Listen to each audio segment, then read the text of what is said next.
Novels for ever میں خوش آمدید۔ ناول منیارم جس کی رائٹر ہے مہا گل، اس کی یہ 11ویں ایپیسوڈ ہے اور آئی نو بہت زیادہ گیپ آ گیا ہے کیونکہ میرے کنٹینیوسلی پیپرز تھے، جمعے، ہفتے، اتوار اور سوموار۔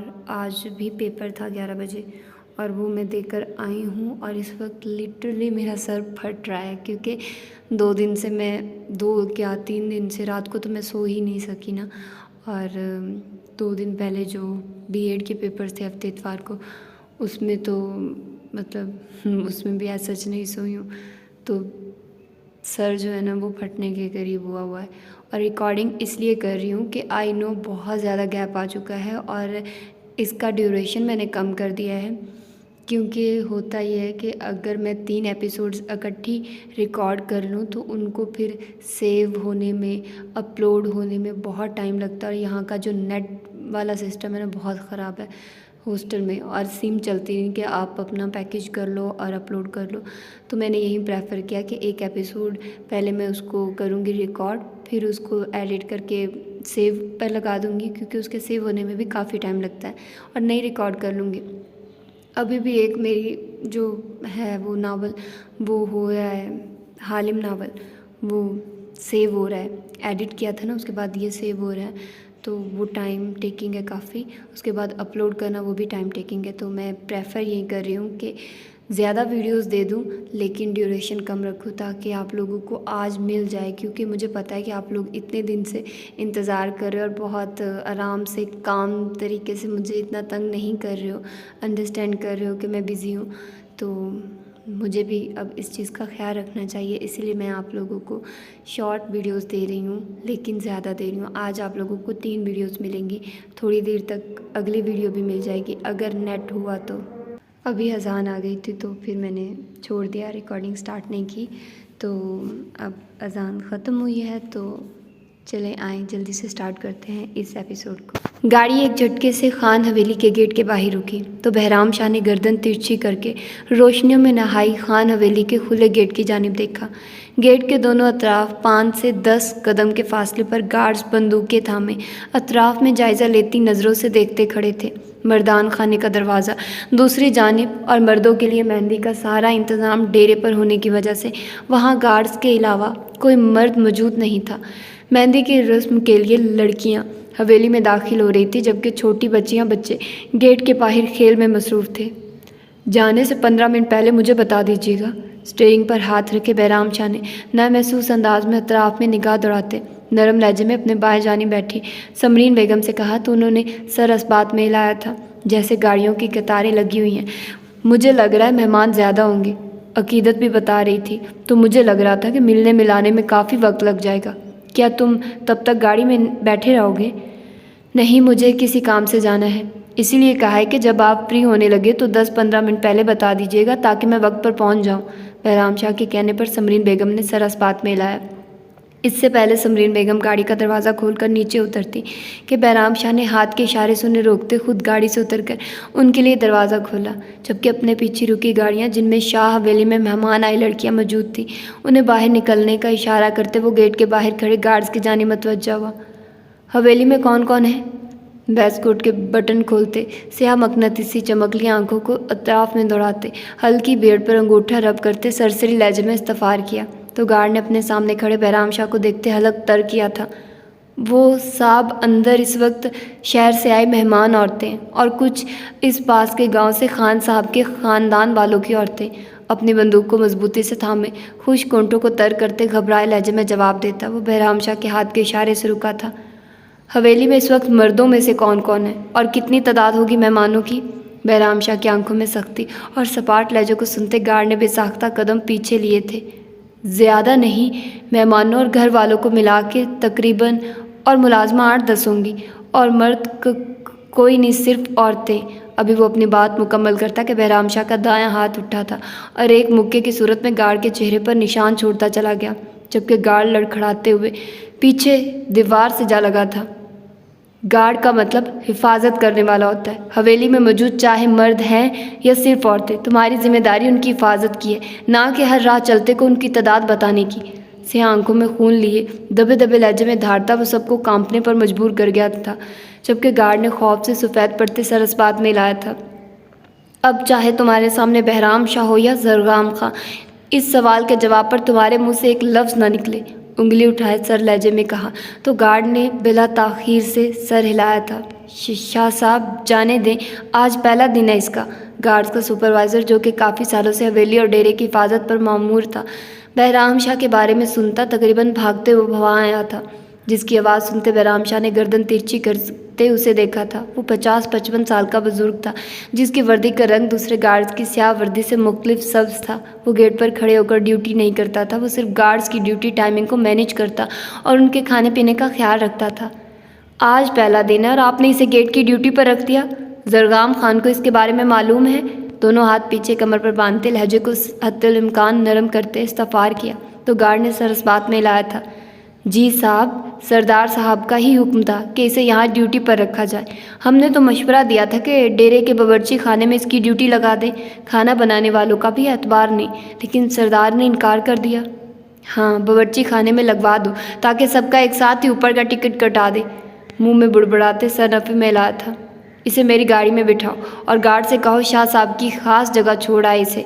अपनी पर्सनल कार के पीछे खड़ी गार्ड्स की गाड़ी की जानिब इशारा करते हुए कहा। तो गार्ड ने उछकर बहराम शाह को देखा था, मगर कोई सवाल जवाब किए बगैर आगे बढ़कर सुर्ख चेहरा झुकाए खड़े गार्ड को बाजू से थामकर गाड़ी की जानिब रुख किया था, जबकि बहराम शाह ने जेब से मोबाइल निकालते कान से लगाया था। एक नज़र गार्ड्स पर डालता वो अपनी गाड़ी की जानिब बढ़ा था। गाड़ी में बैठे वो जन गाड़ी आगे बढ़ाता वहाँ से निकलता चला गया था। टेरेस के दरवाजे के पार से आती मुसलसल ठक ठक की आवाज़ पर इम्तिसाल ने अपनी हेज़ल आंखों में उलझन लिए खिड़की की जानिब देखा था। मेहंदी रंग का लहंगा पहने, जिस पर गुलाबी रंग के नगीने सजे हुए थे, के साथ फिरोज़ी रंग की गोल्डन और हल्के गुलाबी रंग के काम वाली कुर्ती पहने, सर पर गुलाबी दुपट्टा सजाए जिस पर जा बजा गोल्डन रंग के नगीने और अतराफ़ पर मेहंदी रंग का भारी काम हुआ था। चेहरे पर लाइट मेकअप और सफ़ेद कलाइयों में सुर्ख गजरे पहने, हेज़ल हनी काजल से सजी आंखों में उलझन लिए टेरेस के बंद दरवाजे की जानिब देखा था, जहाँ से थोड़े थोड़े वक्फे से ठक ठक की अजीब सी आवाज़ आ रही थी। ये आइस और हुरिया शाह का कमरा था, जहाँ इम्तिसाल खान तैयार होने की घर से आई थी, जबकि पलवशा इम्तिसाल और अपने मुश्तरका कमरे में ही तैयार हो रही थी। हुरिया और इम्तिसाल को तैयार करने वाली ब्यूटिशियन एक ही थी, इसीलिए हुरिया ने इम्तिसाल को यहाँ आकर तैयार होने का कहा था। हुरिया के जाने के बाद ब्यूटिशियन ने इम्तिसाल को तैयार किया था। तैयार करके ब्यूटिशियन तो मुलाजमा के साथ बाहर चली गई, लेकिन इम्तिसाल वहीं सोफ़े पर सर टिकाकर बैठ गई थी। अभी तक कोई उसे लेने नहीं आया था, सिर्फ कश्यप बेगम 1-2 बार आकर उसे खाने पीने के लिए फ्रूट्स और जूस देकर गई थी। दोनों हाथों से लहंगा थामते वो संभल कर सोफ़े से उठती उस जाने बढ़ी थी जहाँ से आवाज़ आना बिल्कुल बंद हो चुकी थी। हाथों में लहंगा थामे छोटे छोटे कदम लेती वो टेरेस के दरवाजे के सामने जा रुकी थी। दोनों हाथों से खिड़की के आगे फैले ग्रे रंग के कर्टन्स को झटके से पीछे करती वो खिड़की खोल चुकी थी। टेरेस खोलते सर्द हवा का तेज़ झोंका वजूद से टकराया तो इम्तिसाल का जिस्म लम्हे के लिए बुरी तरह कपकपाया था। नज़रें टेरेस पर लगी खूबसूरत लाइट से होती हवेली के पिछले रोशनियों में नहाए लॉन में जाकर ठहर गई, जहाँ गार्ड पुश्त किए हथियार थामे खड़े थे। नज़रें गार्ड से होती खुले सितारों से सजे आसमान पर गई तो इम्तिसाल खान के होंठों पर खूबसूरत मुस्कुराहट रिंग गई। उसने कब खड़े होकर दीवानों की तरह स्याही लिए हर जानिब बिखरे आसमान को देखा था। स्याह रंग ने कब ज़िंदगी भर इम्तिसाल की तवज्जो अपनी जानिब खींची थी, फ़कत तब तक जब तक वो स्याह रात सी गहरी आंखों वाले मगरूर शहजादे के इश्क में गिरफ्तार नहीं हुई थी। इन आंखों की चमक को इम्तिसाल खान ने हर रात इन सितारों में ढूंढा था और हर बार वो नाकाम रही थी। उसे इन सितारों की चमक भी बहराम शाह के स्याह चमकती आंखों के आगे मानिद लगी थी, मगर वो फिर भी हर रात इन पहरों सर उठाए मोहब्बत भरी आंखों में इश्तियाक लिए उस स्याह सितारों भरे आसमान को तकती रहती थी। कमरे से आती फ़ोन की चिंगाड़ती आवाज़ पर वो बुरी तरह चौंकी थी। नज़र बेसाख्ता बाएं जानिब गमलों के पास बिखरी मिट्टी पर गई थी, जिन्हें नज़रअंदाज करती वो नफ़ी में सर हिलाते लहंगा संभाल के पड़ती कमरे में दाखिल होकर टेरेस का दरवाज़ा बंद करती कर्टन्स आगे कर चुकी थी, जबकि साथ वाले कमरे के टेरेस के ज़मीन पर मुँह के बल गिरे शख्स के सर से बहते भल भल खून को नज़रअंदाज किए बहराम शाह ने उसकी पुश्त पर बैठते सर को बालों से दबोचते झटके से पीछे खींचा था कि वह शख्स बुरी तरह तड़पते नफ़ी में सर हिलाने की कोशिश करता तो सर और जिस्म से उठती ठेसों को महसूस करते हरकत छोड़ देता। خان حویلی سے نکلتا وہ اپنی گاڑی میں رکھے اپنے لیپ ٹاپ پر شاہ حویلی میں لگے کیمروں کی مدد سے ہر چیز کا جائزہ لیتا۔ کچھ سوچتے خان حویلی کے مناظر لیپ ٹاپ کی اسکرین پر آن کر چکا تھا۔ وہ بہرام شاہ تھا، ہر چیز سے باخبر رہنے والا۔ اس کے لیے خان حویلی کے کیمراز تک رسائی حاصل کرنا کبھی بھی ناممکن نہیں تھا۔ ہر منظر کو بغور دیکھتے وہ حوریہ کے ٹیرس اور کمرے کے باہر کے مناظر پر ٹھٹکا تھا۔ ریورس کرتے وہ ایک سین کو کئی بار چلا چکا تھا، جیسے دیکھتے بہرام شاہ کی سیاہ آنکھوں میں سرخی اتری تھی، چہرے پر چٹانوں سے سختی سجائے لیپ ٹاپ پٹکنے کے انداز میں سیٹ پر پھینکتا۔ وہ ڈیرے کے رستے جاتی کار کو جھٹکے سے موڑ چکا تھا، کیونکہ لائیو ریکارڈنگ میں بظاہر نظر آتا وہ سین آج کا نہیں کل کا تھا، اور کچھ سین آج شام کے کچھ حصے کا تھا جسے بار بار ریپیٹ کیا جا رہا تھا۔ گاڑی کو خان حویلی سے کچھ فاصلے پر روکتا وہ جھٹکے سے نیچے اترا تھا، مگر اب وہ یکسر مختلف لباس میں تھا۔ بلیک پینٹ کے ساتھ بلیک لیدر کی جیکٹ اور ہاتھوں پر بلیک گلوز پہنے وہ ناک کی سیدھ میں چلتا خان حویلی کے پچھلے حصے کی جانب آیا تھا، جہاں پہنچنے تک وہ اپنے ہیکر سے کہہ کر خان حویلی کے کیمراز 10 منٹ کے لیے بند کروا چکا تھا۔ دیوار کے قریب رکتے بہرام شاہ نے ارد گرد نگاہ دوڑائی تھی، پھر چند قدم پیچھے لیتے دیوار کو دیکھتے وہ بھاگ کر چھٹکے سے دونوں ہاتھ دیوار پر رکھتا دوسری جانب کود چکا تھا۔ گرنے کی آواز سنتے جیسے ہی گارڈ وہاں بھاگ کر آیا تو چند ہی سیکنڈز میں بہرام شاہ وہاں لگے درخت کی اونچائی پر چڑھتے مضبوط چوڑی ٹہنی پہ منہ کے بل لیٹے خود کو چھپا چکا تھا۔ کارڈز کو نیچے آگے پیچھے منڈلا کر واپس جاتے دیکھ بہرام شاہ نے سامنے ٹہنی سے کچھ فاصلے پر نظر آتے کیمرے کے ٹیرس کو دیکھا تھا، جو کہ درخت کی ٹہنی سے تھوڑا نیچے تھا۔ تبھی پنجوں کے بل ہوتا زیرک نگاہوں سے آگے پیچھے دیکھتا وہ کنارے تک آیا تھا، ہاتھوں کو اٹھاتے ہونٹوں پر زبان پھیرتے آنکھوں کو چھوٹی کرتے ٹیرس پر ٹکائے دونوں بازوؤں کو دائیں جانب کھڑا کیا تھا۔ تھوڑا سا ڈگمگاتے وہ ایک قدم آگے بڑھا تھا، انابی ہونٹوں پر زبان پھیرتے بہرام شاہ کے ہونٹوں پر پراسرار مسکراہٹ رنگی تھی۔ تبھی ایک لمحے کی تاخیر کیے بنا وہ ٹیرس پر کود چکا تھا۔ ٹیرس پر کودتے بہرام شاہ کمرے میں داخل ہوتا وہاں سے باہر نکلا تھا۔ حوریہ کے کمرے کے باہر آتے وہ اس سے پہلے اندر داخل ہوتا، سیڑھیوں سے آتی لڑکیوں کی آواز سنتا، ساتھ والے کمرے میں جاتے دروازہ لاک کر چکا تھا۔ کمرے کے اطراف میں نظریں دوڑاتا وہ کھڑکی کے پاس آیا تھا، بنا آواز پیدا کیے ٹیرس کا دروازہ کھولتے دبے قدموں سے وہ ٹیرس میں داخل ہوا تھا کہ تبھی ساتھ والے ٹیرس سے آتی ٹھک ٹھک کی آواز پر بہرام شاہ نے مٹھیاں بھینجتے اپنے اشتعال پر قابو پایا تھا۔ دیوار کی اوٹ میں ہوتے وہ آگے بڑھا تھا، سر دیوار سے ٹکائے بہرام شاہ نے دوسری جانب لوگوں کی موجودگی محسوس کرنے کی کوشش کی تھی، مگر وہاں وقفے وقفے سے ہوتی ٹھک ٹھک کی آواز کو سنتے بہرام شاہ نے ہونٹ کا کنارہ دانتوں تلے دبایا تھا۔ دونوں ٹیرس کے درمیان بنی پتلی سی دیوار پر انگلیاں پھیرتے بہرام شاہ نے اپنا ہاتھ وہاں ٹکایا تھا، جس سے اسے اندازہ ہو گیا تھا کہ وہاں جو بھی موجود ہے اس کا دھیان اس جانب نہیں ہے۔ نظریں سامنے نظر آتی گارڈز کی پشت پر ٹکاتے بہرام شاہ نے گردن آگے کر کے ٹیرس کے دروازے کی جانب دیکھا تھا، جہاں 6 فٹ سے نکلتا قد اور بھاری جسامت لیے پسٹ شرٹ میں ملبوس ایک شخص پشت کیے کھڑا تھا، جس کے دائیں ہاتھ میں پسٹل تھا، جسے وہ وقفے وقفے سے دیوار اور کبھی دروازے پر مار رہا تھا، جبکہ بائیں ہاتھ میں گلاب کے پھولوں کا بکے تھا، جسے دیکھتے بہرام شاہ کے ماتھے کی رگیں تن کر واضح ہونے لگی تھی۔ تبھی اپنا بایاں ہاتھ دیوار پر ٹکاتے بہرام شاہ جھٹکے سے چھلانگ لگاتے اس جانب کودا تھا کہ سامنے کھڑے شخص نے سرس سے رخ پلٹا تھا۔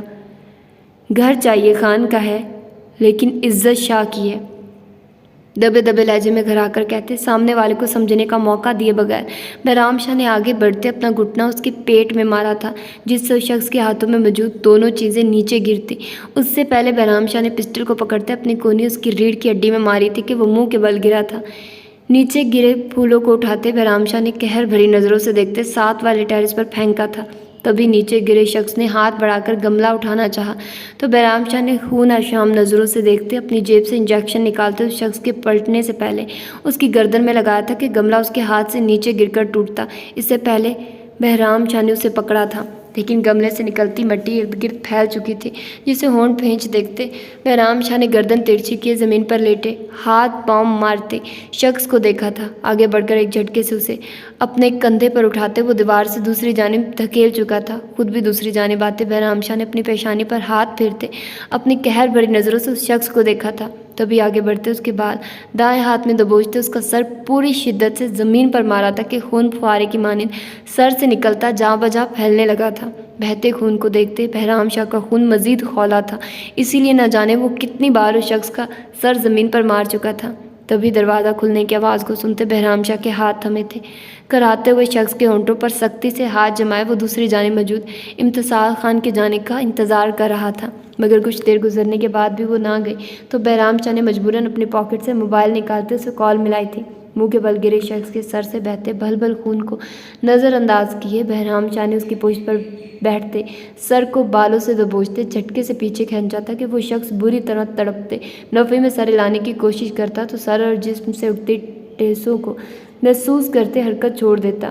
दरवाजे के बंद होने की आवाज़ सुनते बहराम शाह ने फ़ोन बंद किया था और अपने फ़ोन से खान हवेली में कुछ दिन पहले अपनी तैनात किए गए बंदों को बुलाकर उस शख्स को वहाँ से गायब करने का हुक्म देते वो दूसरी जानिब कूदा था। मोबाइल पर बहराम शाह की कॉल की नोटिफिकेशन देखकर इम्तिसाल का दिल बुरी तरह धड़का था। हाथ में मोबाइल थामे धड़कते दिल से वो स्क्रीन पर नजर आते बहराम शाह के नाम को देख रही थी जो आजकल उसने हस्बैंड टू बी के नाम से सेव किया हुआ था। फ़ोन लिए वो आकर सोफे पर बैठ चुकी थी। उंगलियां चटखाते सामने टेबल पर रखे मोबाइल को देखती वो अजीब कश्मकश में थी। कॉल करूं या ना? उन्होंने क्यों की होगी? ये शायद गलती से हो गई हो, वरना वो दोबारा कर लेते। कॉल करके पूछ लूं क्या? हथेलियों में चेहरा झुकाए टेबल की जानिब झुकते खुद से ही सवाल जवाब करते आखिर में नफ़े में सर हिलाती वो सोफे की पुष्ट से कमर टिका चुकी थी। अभी कुछ ही वक्त गुजरा था कि मोबाइल की चिंगारती आवाज़ कमरे की खामोश फिजा में गूंजी थी। उसी के साथ टेरिस के दरवाजे पर ज़ोरदार दस्तक ने इम्तिसाल खान को उछलने पर मजबूर कर दिया। सीने पर हाथ रखती धक धक करते दिल से कभी वो मोबाइल और कभी टेरिस के दरवाजे को देख रही थी। मोबाइल की स्क्रीन पर जगमगाते हस्बैंड टू बी को देखते इम्तिसाल खान ने झटके से हाथ बढ़ाते कॉल अटेंड करते फ़ोन कान से लगाया था। बहराम लहजे में तड़प लिए पुकारते हुए झटके से रखी फ्रूट बास्केट से भरी उठाती खिड़की की जानिब बढ़ी थी। अब बाहर जो भी था वो उसे छोड़ने वाली बिल्कुल नहीं थी। अपने डर को नज़रअंदाज करती मजबूत कदमों से चलती वो दरवाजे के सामने आन खड़ी हुई थी। दरवाजे पर होती मुस्तकिल दस्तक पर इम्तिसाल खान ने गहरी सांस लेते मोबाइल कान से हटाया था जहाँ से कॉल न जाने कब की कट चुकी थी। सोफे पर उछालते झटके से कर्टन्स पीछे किए थे। सामने किसी को ना पाकर ग्लास डोर खोला था। अभी वो कुछ समझती कि दाएं जानिब से एकदम कोई नमूदार हुआ था जिस पर इम्तिसाल खान ने आंखें बंद करते पूरी ताकत से हाथ में थामे छुरी से उस पर वार किया था। रिलैक्स शाह की जान, ये मैं हूँ, तुम्हारा बहराम। वो जो सरप्राइज़ करने के चक्कर में चुप कर सामने आया था अपनी होने वाली बीवी की बंद आंखों और हाथ में छुरी देखकर अभी संभलता कि उस पर वार कर चुकी थी। तभी छुरी उसके बाएं बाजू को चीरते हुए गुजरी थी। इससे पहले इम्तिसाल खान दोबारा उसे वार करते बहराम शाह दाएं जाने पीछे को होता इम्तिसाल खान का हाथ थामते उसके होंठों पर हथेली जमाए सरगोशियाना लहजे में बोला था। जबकि बहराम शाह की आवाज़ सुनते इम्तिसाल खान की आंखें झटके से खुली थी। आपको ऐसे नहीं आना चाहिए था शाह। बहराम शाह के सामने टेबल पर बैठते हाथ में थामे फर्स्ट एड बॉक्स को उसकी जानिब बढ़ाते हुए कहा तो बहराम शाह ने होंठ का किनारा दांतों तरह दबाते शौक नज़रों से इम्तिसाल खान को देखा था। मैंने अंदाज़ा लगाया कि इस बात से कोई फ़र्क नहीं पड़ता कि आप शाह हों या कोई 30 मार खान। अपने ज़ख्म की जानिब बढ़ते इम्तिसाल खान के हाथ को अपने हाथ में थामते हल्के से झटका देते अपनी जानिब झुकाया था जिस पर सुर्ख पड़ते इम्तिसाल खान ने बहराम शाह की शौक से आज चमकती आंखों में देखा था। क्या मतलब? अपना खुश्क पड़ता हलक तर्ड करते हाथ छुड़वाने की कोशिश करते सरगोशी से भी कम आवाज़ में इस्तफार किया तो बहराम शाह के मूंछों तले अनाबी होंठों पर मुस्कुराहट रिंग गई। बीवी बीवी ही होती है, कोई शाह भी हो तो उसे भी घुटने टेकने ही पड़ते हैं, फिर वो चाहे बाहों का हार पहनाकर इस्तकबाल करे या छुरी से वार करके बंदे को कबूल करना ही पड़ता है। नज़रें हिजल हनी आंखों से सिरकती गुलाल बिखरे चेहरे से होती लाइट पिंक लिपस्टिक से सजे होंठों पर आकर रुकी तो बहराम शाह को अपने गले में कांटे से चुभते महसूस हुए। हाथ को झटका देते इम्तिसाल खान को अपनी जानिब खिसकाया था जबकि बाएं हाथ से फर्स्ट एड बॉक्स थामते टेबल पर साइड पर रखते हाथ इम्तिसाल खान के दाएं जानिब टेबल पर टिकाया था। अगर इतनी ही मजबूरी में कबूल करना पड़ रहा है तो ना करें। मैंने कौन सा अदालत में दरख्वास्तें लिख डाली हैं कि बंदे को हर हाल में कबूल ही करना है? नहीं करना तो ना सही। मैं कौन सा रोज़ फूलों के या बाहों के हार लिए इस्तकबाल कर लिए दरवाजे में खड़ी होने वाली हूँ। अपने चेहरे पर पड़ती बहराम शाह की गर्म सांसों की तपिश से सुर्ख पड़ते चेहरे का रुख बदलते मुँह बसोर कर कहा तो बहराम शाह ने गहरी नज़रों से इम्तिसाल खान को देखा था। तभी इम्तिसाल खान को समझने का मौका दिए बगैर बाजू से थामते ड्रेसिंग टेबल के सामने ला खड़ा किया था। बाएं जानिब कंधे से थोड़ा नीचे लगे कट तो दिखते बहराम शाह ने इम्तिसाल खान को देखा था जो उंगलियां चटखाते शर्मिंदा नज़रों से बहराम शाह को देख रही थी।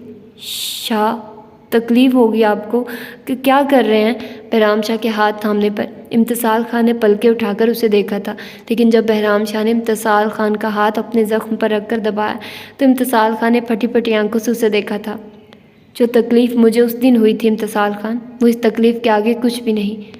سیاہ آنکھوں کی چمک پل میں غائب ہوئی تھی، آنکھوں میں اتری سرخی اور چہرے پر چھائی چٹانوں میں سختی دیکھتے امتصال خان نے ناسمجھی سے بہرام شاہ کو دیکھا تھا۔ آئندہ تمہاری زبان سے میں کسی غیر مرد کی تعریف نہ سنوں، نہ ہی تمہاری آنکھوں میں کسی اور کے لیے ستائش دیکھوں۔ محبت میں تمہارا دیا ہر زخم سہ سکتا ہوں، مگر محبت میں رتی برابر کے نام کی بھی شراکت داری برداشت نہیں کر سکتا۔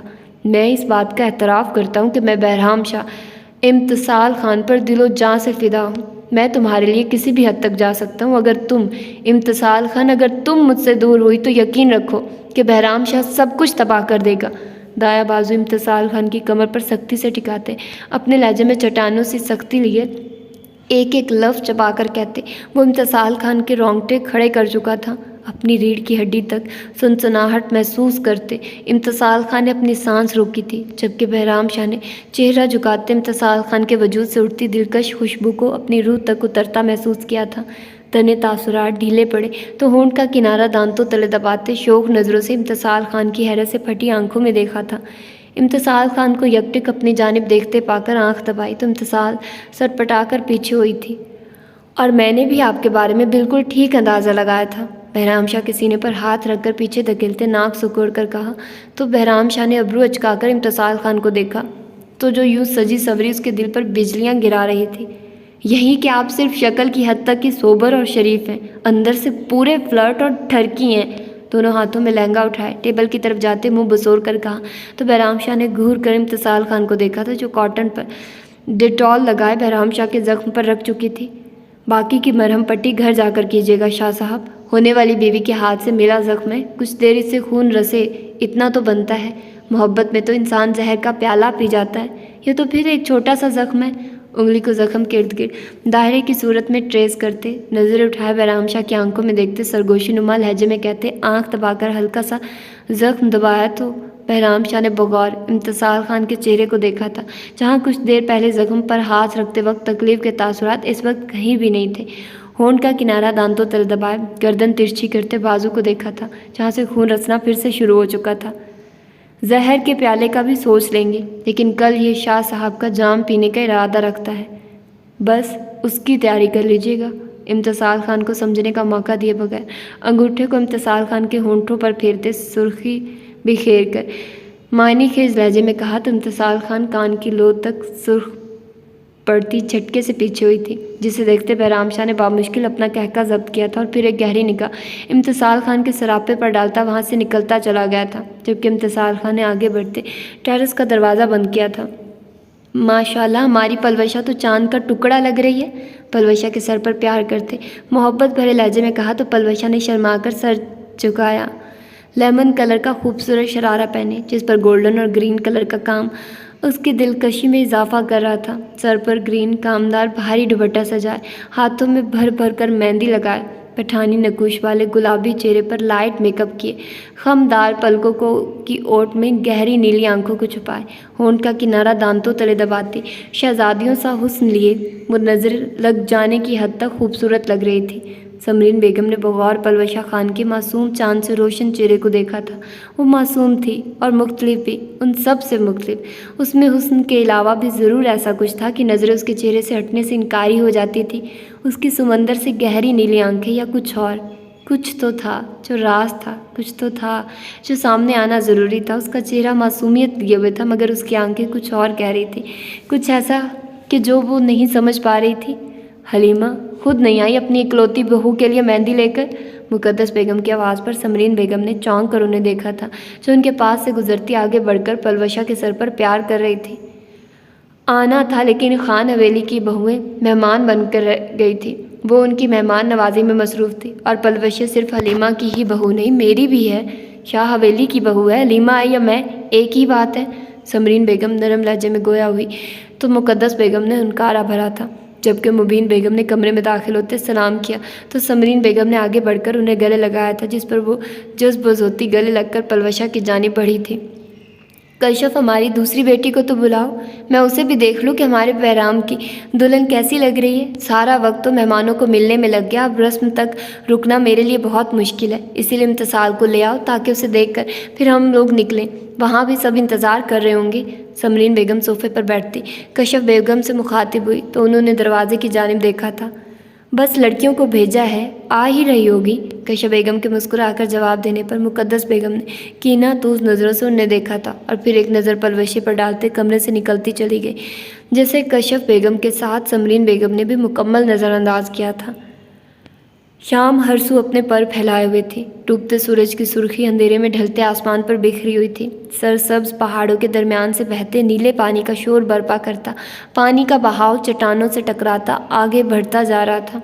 तभी उन पहाड़ों शोर बरपा करते पानी के बहाव में किसी की दिलकश हंसी गूंजी थी। तभी ब्लैक पैंट के साथ सफ़ेद खून आलूद शर्ट पहने दीवानावार भागते वो उस हंसी की आवाज़ पर रुका था।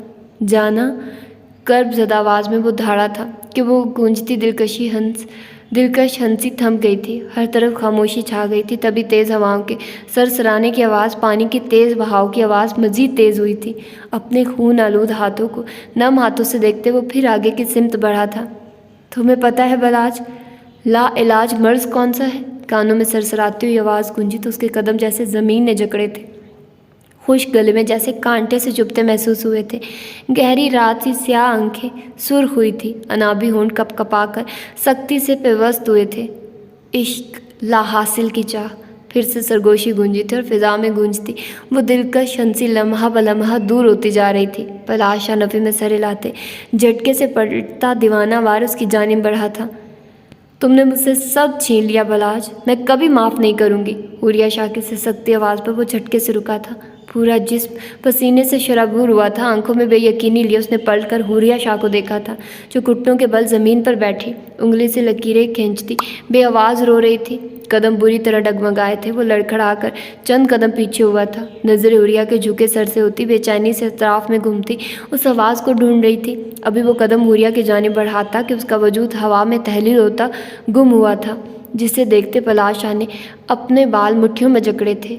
इश्क ला हासिल की चाह फिर से वही आवाज़ गूंजी तो इस बार वो दीवाना वार उस आवाज़ के पीछे भागा था। आसमान पर बिखरी सूरज की सुर्खी स्याही में ढल चुकी थी। हवाओं के शोर में इजाफा हो चुका था। तभी बलाशाह के कदम रुके थे। अपने इर्द गिर्द घने दरख्त देखते उसकी नज़रें दरख्त से टेक लगाए बैठी सिबगा शाह के भीगे चेहरे पर गई थी, जिसे देखते बलाशाह गहरे सांस लेते घुटनों के बल ज़मीन पर बैठा था। सिबगा, अभी वो उसे पुकारता कि हर तरफ अंधेरा छा गया था। हर चीज़ स्याही में डूब चुकी थी। उठ जाओ बलाज, ये सोने का टाइम नहीं है। बहराम शाह ने बलाशाह के कंधे को हिलाते हुए कहा तो उसने नींद में डूबी आंखों को बामुश्किल खोला था। नज़र बहराम शाह के चेहरे से होती अतराफ में घूमी थी। वो झटके से उठा था। पूरा जिस्म पसीने में शराबूर था। दिल की धड़कन मामूल से ज़्यादा थी। तुम ठीक हो? बलाशाह को सर हाथों में गिराए देख बहराम शाह ने तशवीश ज़दा लहजे में पूछा तो उसने सर अस्पात में हिलाया था और फिर गहरी सांस लेता उठ बैठा था। चेहरे पर दोनों हाथ फिरता वो खुद को कंपोज कर चुका था। तुम्हें लगता है कि तुम सरदार जरगाम खान के घर के कैमरास बंद करवाओगे तो उसे पता नहीं चलेगा? ऐसा नहीं हो सकता। वो सब जानता है। वो ये भी जानता है कि हम सब क्या कर रहे हैं। वो किसी वजह से खामोश है। और गार्ड को भी अगर उसने वहाँ तैनात किया है तो उसके बारे में भी उसने कुछ सोचा होगा। हदायक शाह के कहने पर बहराम शाह ने सर अस्बात में लाया था। जानता हूँ मैं, लेकिन मैं फिर भी उस गार्ड को वहाँ बर्दाश्त नहीं कर सकता था। उसकी नज़रें हवेली में दाखिल होती हर बच्ची पर थी, जबकि जरगाम के सब गार्ड्स औरतों को नज़र उठा कर नहीं देखते। मेरा बस चलता तो मैं उसकी आंखें नोच लेता। बहराम शाह के सर लहजे पर हदायक ने उसके कंधे पर हाथ रखा था। उस गार्ड की ड्यूटी डेरे पर लगा दी है। मेरे आदमी नज़र रखे हुए हैं, बाकी सुबह देखते हैं। बलाशाह के कहने पर बहराम शाह ने सर अस्बात में लाते बगौर बलाशाह के चेहरे को देखा था। बाद में पूछने का इरादा करते उसने सर झटका था। तुम्हारा दिमाग ख़राब था बलाज, जो यहाँ इतनी गर्मी में सो रहे थे? बलाशाह के पसीने से तर कुर्ते को देखते हदायक शाह ने डपने के अंदाज में कहते जेब से रुमाल निकालते आगे बढ़कर उसकी गर्दन और माथे से पसीना साफ किया था। पता नहीं चला लाला कब आंख लग गई। बेसमेंट से बाहर की जानिब कदम बढ़ाते हुए कहा तो हदायक शाह ने सर नफ़ी में हिलाया था। तो ये है इसका मतलब एक तरह से अभी का पार्ट। इसके थोड़ी देर बाद आप लोगों को एक और एपिसोड मैं दूंगी, ठीक है? یہ فیس بک کے ایپیسوڈز ہیں جو ایک ایک کر کے میں آپ لوگوں کو پرووائڈ کروں گی، اور میں ریزن بتا چکی ہوں کہ میں شارٹ ایپیسوڈز کیوں پرووائڈ کر رہی ہوں. سو انڈرسٹینڈ کیجیے گا اور اس چیز کو سمجھیے گا. ٹھیک ہے، تھوڑی دیر تک آپ لوگوں کو اگلی ایپیسوڈ میں مل جاتی ہے. اپنا ڈھیر سارا خیال رکھیے گا. اللہ حافظ.